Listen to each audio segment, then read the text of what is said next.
بسم اللہ الرحمن الرحیم نحمدہ ونصلی علی رسولہ الکریم اما بعد۔ سامعین کرام، کل آپ کے سامنے سیدنا صدیق اکبر رضی اللہ تعالیٰ عنہ کے حوالے سے چند ابتدائی باتیں عرض ہوئی تھی۔ بڑی پیار و محبت کے ساتھ بہت سے حضرات نے اس کو سنا، بڑی خوشی ہوئی۔ اللہ کا کرم ہے کہ یار غار اور یار مزار سسر رسول خلیفہ اول سیدنا صدیق اکبر رضی اللہ تعالیٰ عنہ سے اہل ایمان کی کتنی گہری محبت اور تعلق ہے، کتنی عقیدت ہے، یقیناً ایمان کا اہم ترین جز اور حصہ ہے۔ زمانہ جاہلیت میں سیدنا صدیق اکبر رضی اللہ تعالیٰ عنہ کا کیا مقام تھا اور کیسی شخصیت تھی۔ چنانچہ جاہلیت کے ایام میں بھی مکے میں قریش کے اندر اعلیٰ اخلاق اور کردار کے اعتبار سے ایک مثالی انسان سمجھے جاتے تھے۔ آپ ان میں بڑے ہی دل عزیز، نہایت ہی با اخلاق تھے۔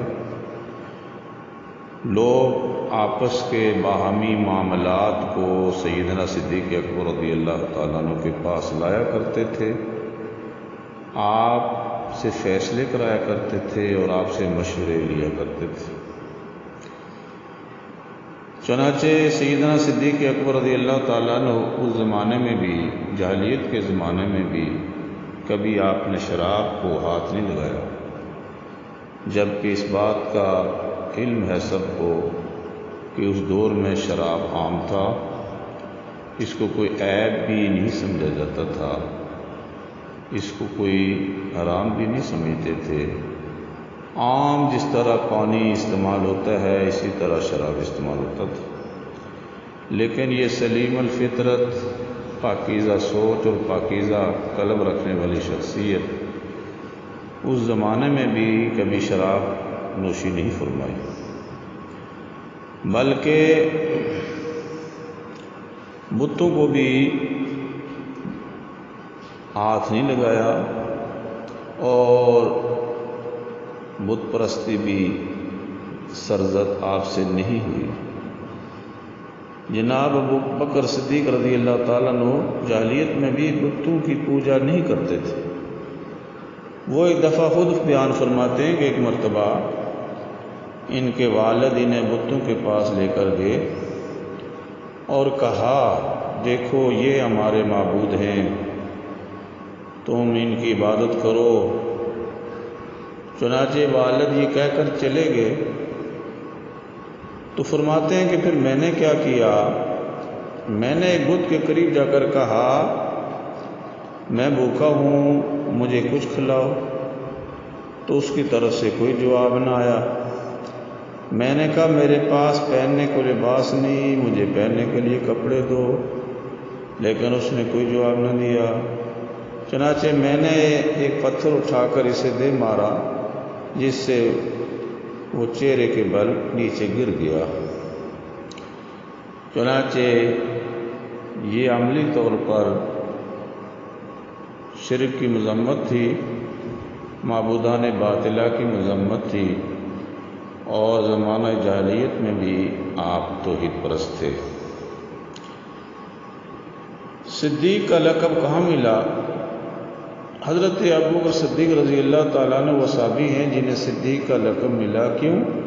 اس کی وجہ یہ ہے کہ انہوں نے واقعہ معراج کے بارے میں سنتے ہی فوراً تصدیق کر لی۔ حضرت جابر بن عبداللہ بیان فرماتے ہیں کہ قریش کے کچھ لوگ سیدنا صدیق اکبر رضی اللہ تعالیٰ عنہ کے پاس آئے، کہنے لگے، تم اپنے ساتھی کی بات مانو گے؟ وہ تو دعویٰ کرتا ہے کہ ایک ہی رات میں بیت المقدس گیا، مکے واپس لوٹ آیا، اتنت اور آسمانوں کی سیر کی۔ تو سیدنا صدیق اکبر رضی اللہ تعالیٰ نے پوچھا، انہوں نے واقعتاً ایسی بات کہی ہے؟ لوگوں نے کہا ہاں بالکل کی ہے۔ چنانچہ حضرت صدیق رضی اللہ تعالیٰ نے فرمایا، تب تو یقیناً انہوں نے سچ کہا، سچ فرمایا۔ ایک روایت میں ہے کہ ابو صدیق رضی اللہ تعالیٰ نے انہیں یہ جواب دیا کہ میں تو آپ صلی اللہ علیہ وسلم کی تصدیق اس سے بھی دور کے معاملے میں کرتا ہوں کہ جب وہ آسمان سے وحی نازل ہوتی ہے اور آسمان سے وحی ایک آن میں خبر نیچے پہنچ جاتی ہے، میں اس کو بھی تسلیم کر رہا ہوں۔ راوی کہتے ہیں کہ اس لیے سیدنا صدیق اکبر رضی اللہ تعالیٰ عنہ کو دربار رسالت میں صدیق کا خطاب حاصل ہوا۔ پھر رسول کریم صلی اللہ علیہ وسلم بھی ابو بکر کو صدیق کے لقب ہی سے یاد کیا کرتے تھے۔ حضرت انس رضی اللہ تعالیٰ عنہ بیان کرتے ہیں کہ رسول کریم صلی اللہ علیہ وسلم، ابو بکر، عمر، عثمان یہ سب احد پہاڑ پر چڑھے تو وہ پہاڑ ہلنے لگا۔ آپ نے ارشاد فرمایا، اثبت احد فإنما عليك نبي وصديق وشهيدان۔